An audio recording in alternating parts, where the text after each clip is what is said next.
question avant d'introduire les keynoteurs qui suivent. Si on est shooté à quoi les développeurs, Arnaud? Shooté à quoi? Personnellement, ça serait au café, surtout pendant des Vox. Bah, apparemment, non. On est plutôt shooté aux métaux. Et c'est ça qu'ils vont nous expliquer, pas que nous, d'ailleurs, la planète entière. Donc, c'est ça qui va nous expliquer les prochains keynoteurs. C'est un duo d'enfer. Agnès Crépé et Guillaume Pitron.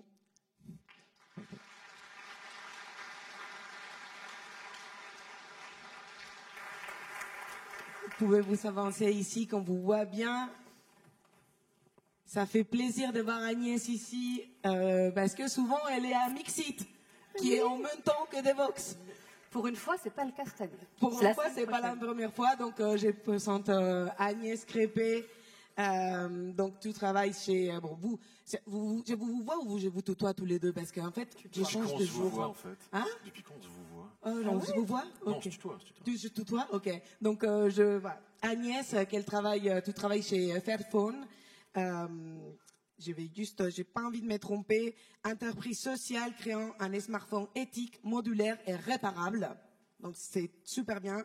Et t'es la responsable des longévité logicielle et d'informatique là-dedans. En plus de ça, t'as cofondé Ninja Squad, dans l'open source, c'est truc de malade. Et t'as cofondé aussi Mixit en 2011. La conférence tech à Lyon. La semaine prochaine. Sur conférence en diversité et éthique technique. Donc, super conférence. Et puis, tu es aussi dans le board des Duchesses France. Donc, on a un bof ce soir. Depuis 2010. Venez au bof. Il n'y a pas un bof, non. Il n'y a pas mon beau-frère qui vient, ok? C'est vraiment le vrai réunion des Duchesses ce soir. Et puis, donc voilà, merci d'être là. Ouais, ça va. Chut, silence. Mais il peut venir beau-frère aussi. Hein. Ouais, non, mon beau-frère ne viendra pas. Vaut mieux pas. Guillaume Pitron. Donc super intervenant. Vous êtes journaliste, auteur, réalisateur français, où tu es, et spécialisé dans les impacts cachés, transition énergétique et numérique. Et donc, ton journalisme d'investigation se porte sur des questions critiques comme l'extraction des terres rares et les implications d'agriculture robotisée. Donc, tu as collaboré avec des publications majeures comme Le Monde diplomatique, National Geographic, et puis tu es auteur de La guerre des métaux rares et l'enfer numérique, qui a été traduit de bouquins qui ont été traduits à différentes langues, dont tu as reçu des prix. Et puis là, c'est la partie difficile pour moi, c'est de dire l'entreprise que tu as cofondée, qui s'appelle Psyché 16. Bravo, Merci Arnaud. Donc une entreprise où vous faites du conseil aux entreprises et au gouvernement dans le contexte des fortes tensions pour qu'ils comprennent les enjeux qu'on vit aujourd'hui autour des minéraux et des minéraux, et puis pour la mise en place de leur stratégie de souveraineté minérale et les aider à sécuriser leur chaîne d'approvisionnement. Donc rien que ça. Merci beaucoup. La scène est à vous. Merci. Merci.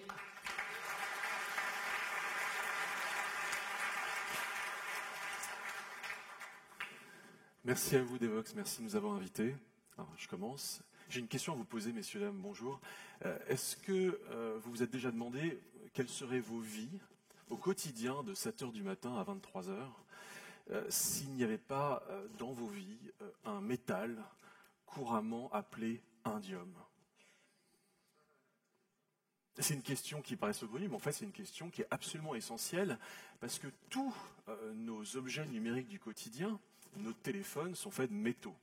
Pour faire des serveurs, pour fabriquer des fusées, qui envoient des constellations de satellites dans l'espace, pour fabriquer des câbles sous-marins grâce auxquels la donnée transite d'un bout à l'autre du monde, et pour fabriquer nos téléphones portables, il faut des métaux. Chacun des téléphones smartphones que nous avons dans la poche contient 50, 60 et même 70 métaux. Donc il n'y a pas de numérique, qu'on le veuille ou non, sans métaux et sans minéraux. Et il ne faut pas que des métaux, d'ailleurs, pour vivre dans nos mondes connectés.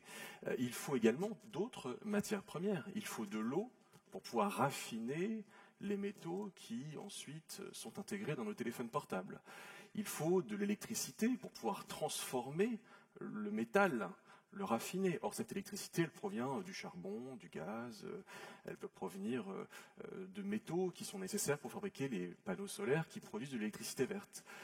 Il faut du kérosène pour transporter tous les composants d'un téléphone par avion jusqu'à une chaîne d'assemblage en Asie du Sud-Est. Bref, il faut pas seulement des métaux, il faut aussi des matières premières qui rentrent indirectement dans nos téléphones portables. Et c'est ce qui est calculé par des chercheurs de l'Institut Wuppertal en Allemagne. Et en fait, ces chercheurs, ils calculent l'ensemble des ressources qui interviennent directement dans nos objets électroniques du quotidien, mais aussi qui interviennent indirectement, qui sont indirectement intégrées dans le téléphone parce qu'elles sont nécessaires pour produire les métaux. Et en fait, ces chercheurs du Wuppertal Institute ont mis au point ce qu'on appelle le sac à dos écologique, soit le ratio entre le poids de votre téléphone dans la poche et l'ensemble des ressources qui ont été nécessaires pour fabriquer ce téléphone durant le cycle de fabrication, le processus de fabrication. Et on arrive à un ratio pour les téléphones portables qui est de l'ordre de 1200 pour 1. Donc vous avez probablement un jour pesé votre téléphone portable, vous êtes amusé à le poser sur la balance, tiens, il fait 150 grammes. Mais en fait, pour produire 150 grammes de matière qui tiennent au fond du jean, en fait, il faut 182 kilos de matière, un ratio de 1200 pour 1. Une étude qui a été produite il y a quelques années par l'Université de Grenoble nous apprend que pour toutes les révolutions que nous vivons actuellement, révolution de l'IA, mais révolution énergétique, pour tous nos besoins, pour le bâtiment, pour la santé, pour l'industrie de l'armement, c'est important ces temps-ci, il faut des métaux. Et si on additionnait tous nos besoins en métaux pour les 30 prochaines années, en gros de 2020 à 2050, l'humanité va consommer plus de métaux et minéraux que tout ce qu'elle a consommé depuis 70 000 ans. Et évidemment, le numérique participe de cette consommation de métaux. Et j'en reviens à l'indium. Qu'est-ce que seraient vos vies sans indium ? Eh bien, l'indium... Juste une petite question, Guillaume. Qui n'a pas de téléphone portable dans la poche Il y en a toujours un. Donc C'est ça serait exceptionnel compliqué. parce que dans la pièce, il y en a toujours un généralement qui n'en a pas. Et je me fais engueuler généralement, mais pas cette fois-ci. Pas encore. En fait, l'indium, c'est arrivé avec Steve Jobs, c'est arrivé avec l'iPhone 1. Et en fait, quand Steve Jobs a montré l'iPhone 1, vous vous rappelez, lors d'une célèbre keynote, en fait, il a montré de l'indium parce que l'indium se trouve incorporé, intriqué à l'écran de l'iPhone et ça le rend tactile. Est-ce que, messieurs, dames, vous vous rappelez l'âge d'avant l'indium ? Est-ce que vous vous rappelez l'âge des téléphones à 12 touches sur lesquels il me fallait 2 minutes pour envoyer un SMS à ma mère, accompagné du correcteur de texte T9 ? C'était cool, hein ? Non, je rigole. On s'en souvient, non ? Tout va bien. C'est fini. Il y a l'indium. L'indium a rendu une vie tellement plus facile, tellement plus agréable, tellement plus coulante, tellement plus fluide. Grâce à lui, je peux tapoter sur ma tablette, mon téléphone portable, n'importe quel écran. Et évidemment que, je veux dire, il a rendu ma vie tellement plus agréable. Merci l'indium. Il m'accompagne de 7h à 23h.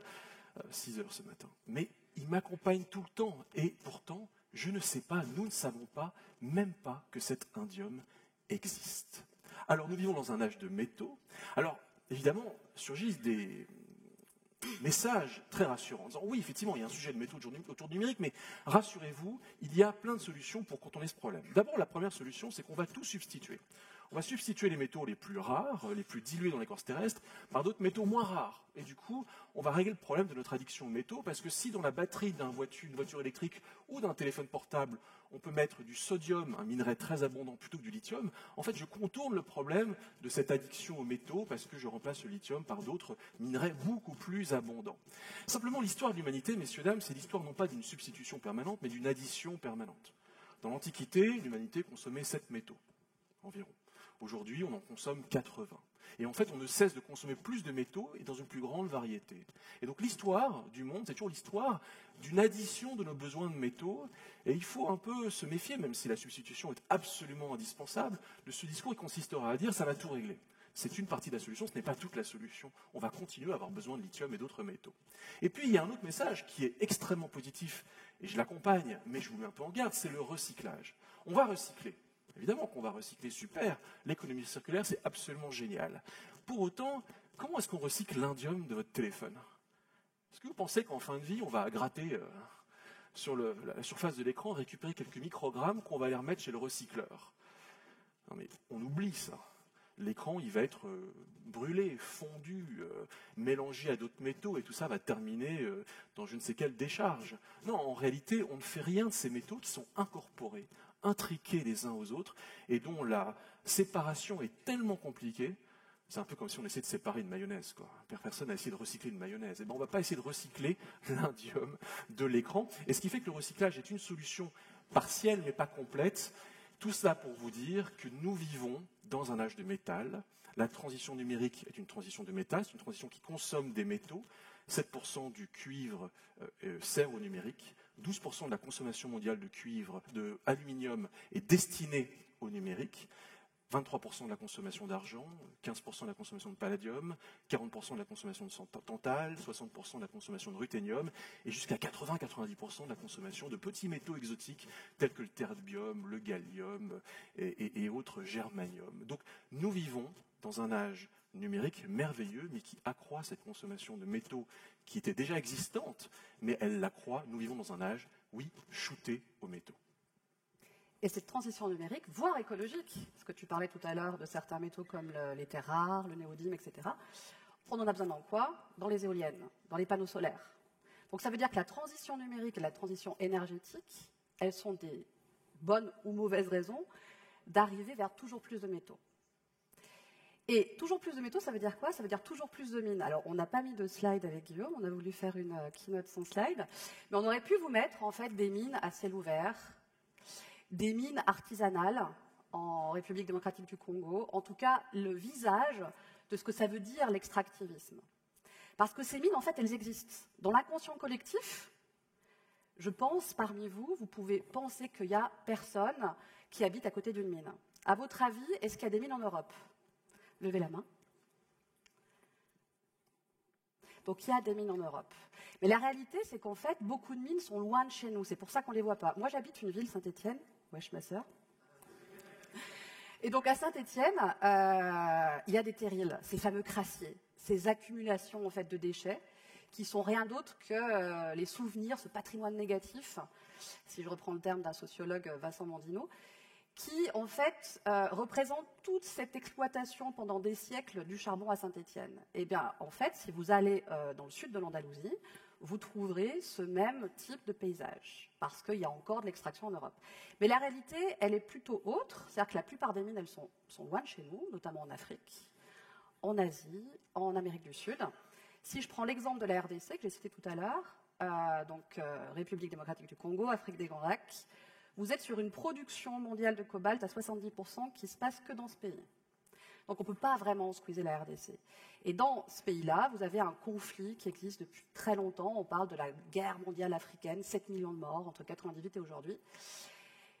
Et quelque part, l'industrie minière, donc ce pourquoi vous avez aussi du cobalt dans vos téléphones, cette industrie minière, en fait, elle finance en partie ces conflits armés.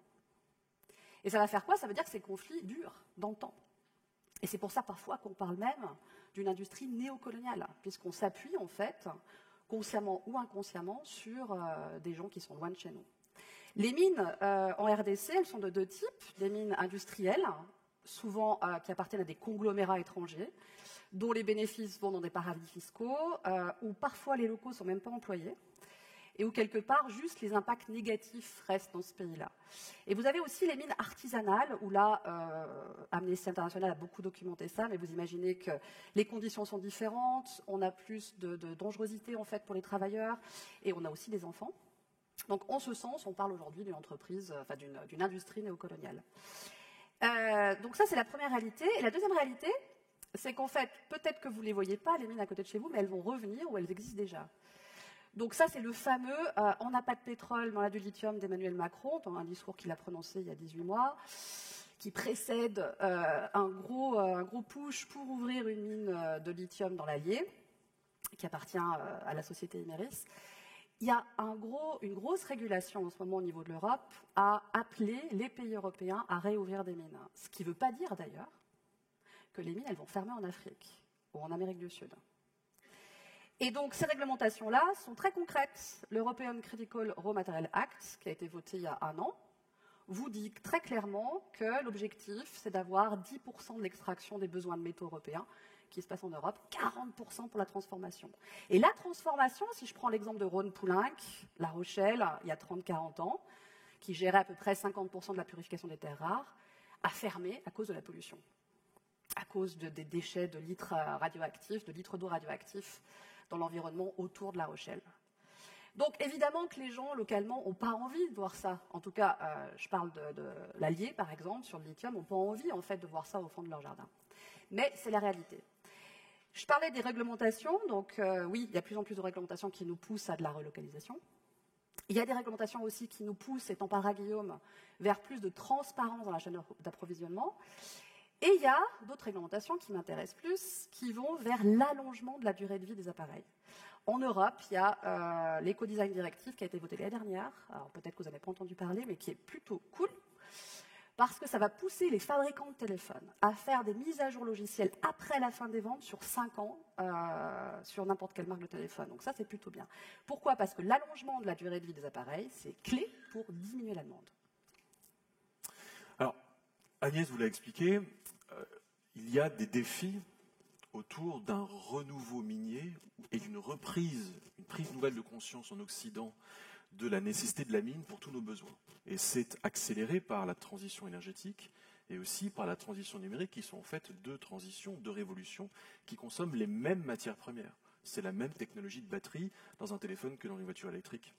Et donc il y a tous ces défis qui se posent.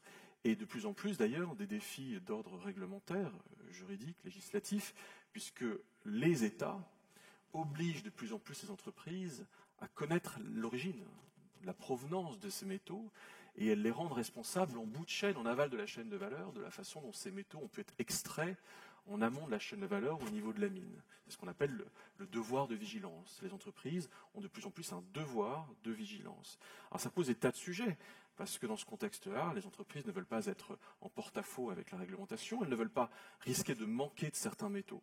Moi, je suis témoin d'entreprises de l'électronique qui craignent de manquer de gallium et de germanium, qui sont 2 matériaux indispensables pour les puces électroniques. Or, la Chine produit la majorité de ces 2 matériaux et menace depuis plusieurs mois de cesser ses exportations dans un contexte de guerre commerciale avec les États-Unis. Et là, tout d'un coup, des grandes entreprises françaises se disent « mais comment est-ce qu'on peut être sûr qu'on va avoir assez de gallium et de germanium ?» Donc, ces questions surgissent, ces questions matérielles. Et puis, il y a aussi des enjeux, évidemment, de prix, parce que le prix de ces matières premières, le cours de ces matières premières, quand il y a des cours à la bourse, peuvent être très, très fluctuants.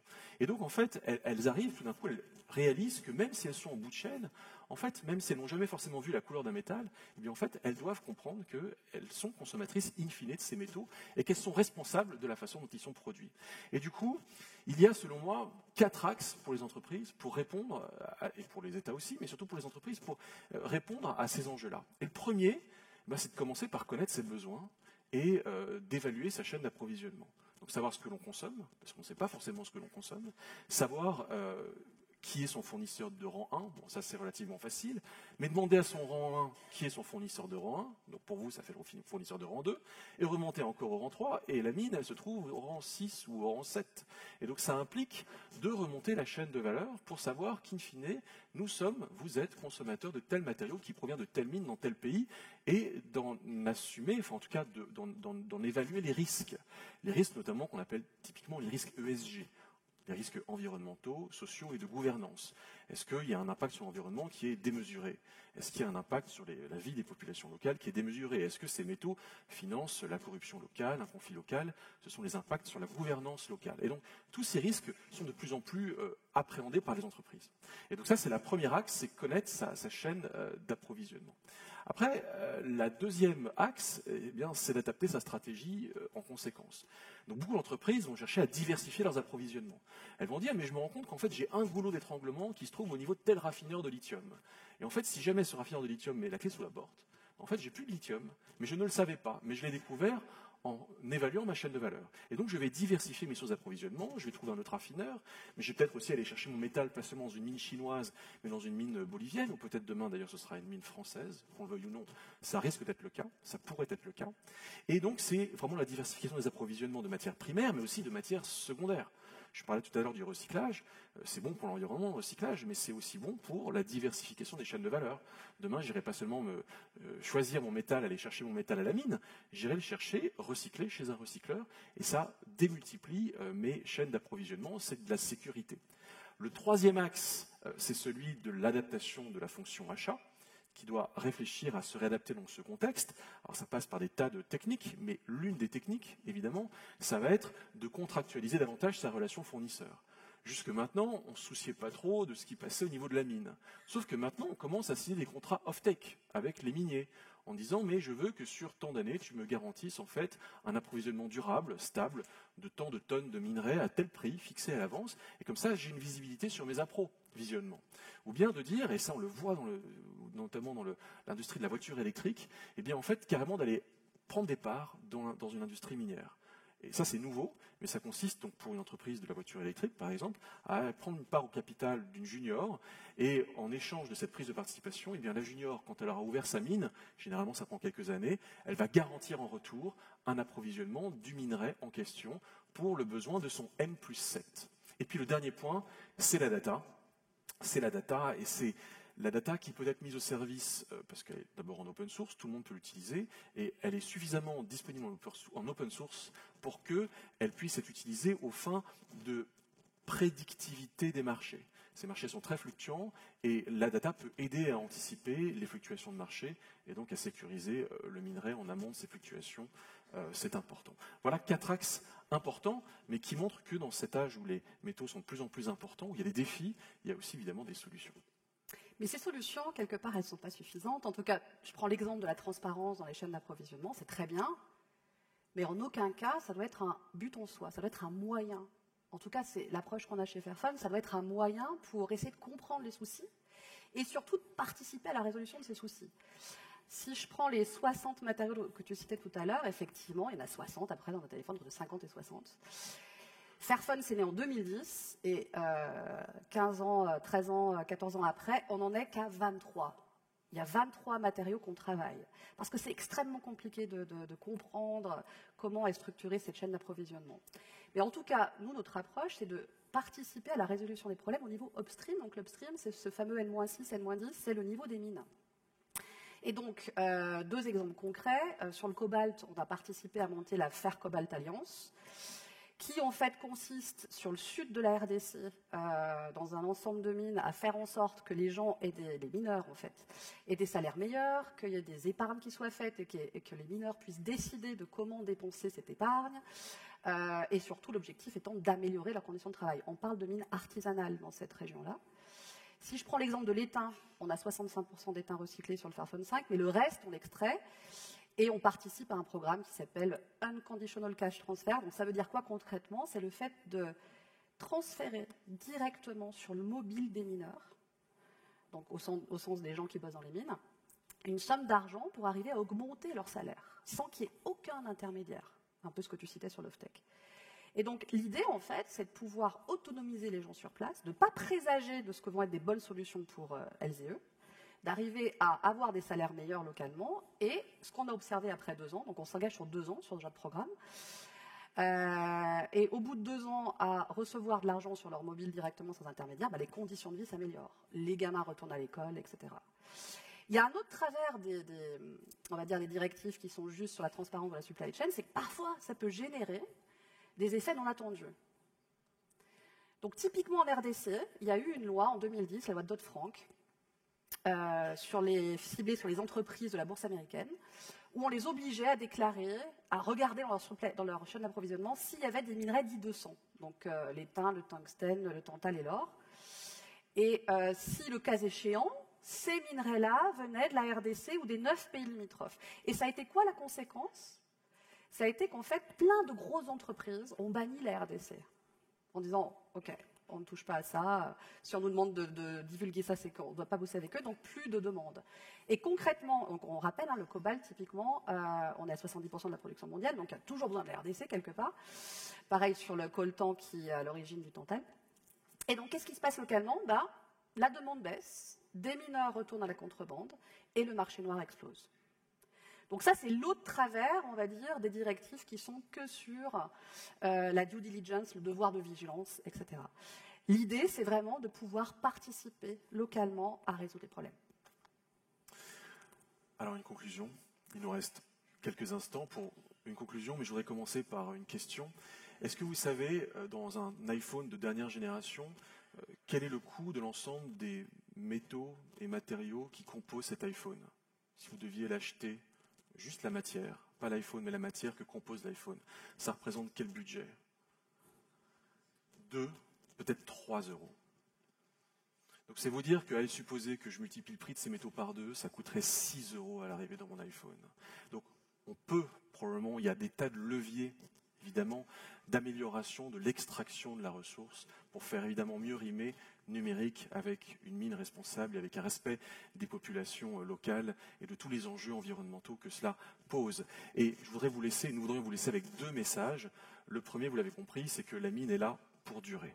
Et aussi moyenâgeuse qu'elle paraisse, et même si spécifiquement dans notre pays nous sommes nourris à l'image de Germinal quand on parle de la mine, en réalité, qu'on le veuille ou non, si nous voulons être davantage connectés, si nous voulons plus de chat GPT, d'intelligence artificielle, si nous voulons plus de crypto-monnaies, de non-fungible tokens, si nous voulons plus de mondes artificiels et de métavers, il va falloir creuser plus profondément.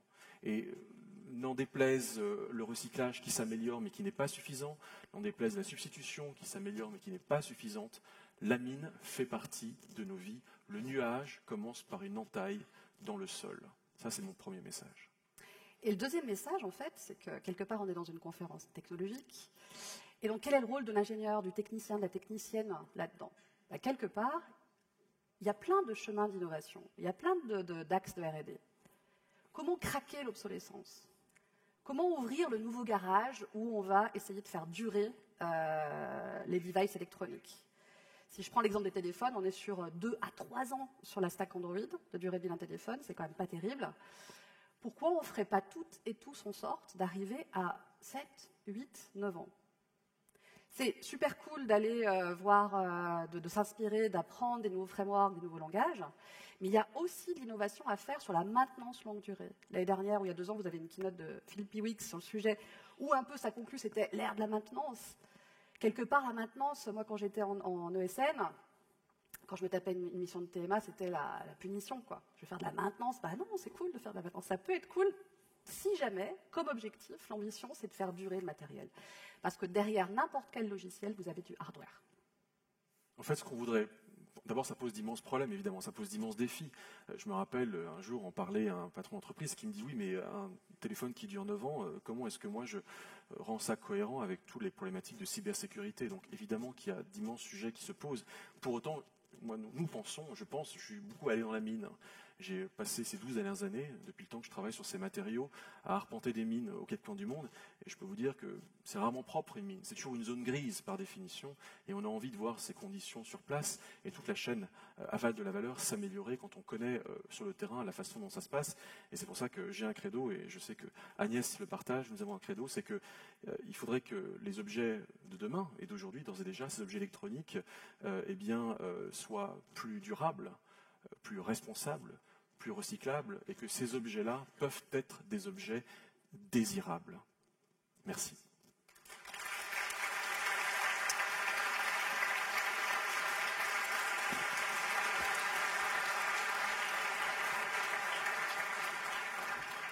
Merci beaucoup.